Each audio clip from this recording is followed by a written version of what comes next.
Hello guys, അപ്പോൾ നമ്മുടെ ഷവർമേൻ്റെ മൂന്നാമത്തെ പാർട്ടാണ്. അതിനിടയിൽ കുബൂസ് ഗ്യാസ് വെച്ചിട്ട് ചെറുതായിട്ടൊന്ന് ഓട്ടായിട്ട് ആ കരിഞ്ഞ കുബൂസിൻ്റെ പീസ് കുട്ടൂനിട്ട് കൊടുത്തിട്ടുണ്ടായിരുന്നു. പക്ഷേ എന്നാലും കുട്ടൂന് അത് കഴിക്കാനുള്ള മൂടൊന്നും അല്ലായിരുന്നു കേട്ടോ. അങ്ങനെ വെറുതെ നടന്നിട്ട് ഇങ്ങനെ കരിഞ്ഞുകൊണ്ടിരിക്കുകയാണ്. സാധാരണ ഇങ്ങനെ ഒന്നും കരച്ചിൽ അങ്ങനെ കേൾക്കലേ ഇല്ല. പിന്നെ കിട്ടുവിൻ്റെ ഡേറ്റ് ഒന്നും നമുക്കറിയില്ല, കാരണം എത്ര ആയിന്നൊന്നും. കിട്ടുവിൻ്റെ വയറിങ്ങനെ വലുതായി വരുന്നതുകൊണ്ടും പിന്നെ കണ്ടിന്യൂസ് ആയിട്ടുള്ള പുറത്തേക്ക് പോക്കും കണ്ടപ്പോഴാണ് നമുക്ക് മനസ്സിലായത് സംഭവം പണി വാളിക്കണമെന്നുള്ളത്. അതുകൊണ്ട് തന്നെ നമുക്ക് ഫസ്റ്റ് ടൈം ആയതുകൊണ്ട് ചെറിയൊരു പേടിയൊക്കെ ഉണ്ടായിരുന്നു. അതിനിടയിൽ നമ്മൾ ഫുഡൊക്കെ റെഡിയായി നമ്മൾ കഴിച്ചുകൊണ്ടിരിക്കാണ്ട്. സത്യം പറഞ്ഞാൽ ഫുഡ് കഴിക്കുമ്പോഴൊക്കെ നമ്മൾ ഒന്ന് കിട്ടുക നോക്കും, പിന്നെ നമ്മൾ കഴിക്കും. അങ്ങനെയായിരുന്നു. പാവല്ലേ. അങ്ങനെ ഒരു പാത്രമൊക്കെ കൊടുത്തിട്ട് അതിൽ ബെഡ്ഷീറ്റും സംഭവങ്ങളൊക്കെ സെറ്റാക്കിയിട്ട് കിട്ടുവിനെ അതിലേക്ക് വെച്ച് കൊടുക്കുന്നുണ്ടായിരുന്നു കേട്ടോ. മാഷാല്ലാ, രാവിലത്തെ ന്യൂസ് നമുക്ക് ഗുഡ് ന്യൂസ് ആയിരുന്നു. അപ്പോൾ ഞാനത് വേറെ വീഡിയോയിൽ പറയാം. നമ്മൾ ഫുഡൊക്കെ കഴിച്ച് കഴിഞ്ഞിട്ട് പാത്രങ്ങളൊക്കെ കഴുകി വെച്ചിട്ട് കിടക്കാൻ വേണ്ടിയിട്ട് പോവാണ്. സമയം കുറേ ആയി.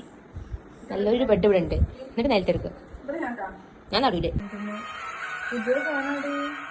അങ്ങനെ പിന്നെ അരമരി 4 കാണാമെന്ന് പറഞ്ഞിട്ടാണ് നമ്മൾ കിടക്കാൻ പോയത്. ഫിലിമൊക്കെ കുറച്ച് പേടിച്ചും ആസ്വദിച്ചൊക്കെ കണ്ട് സമയം രാവിലെ പറയുന്നത് നമ്മൾ പോയി കിടക്കും.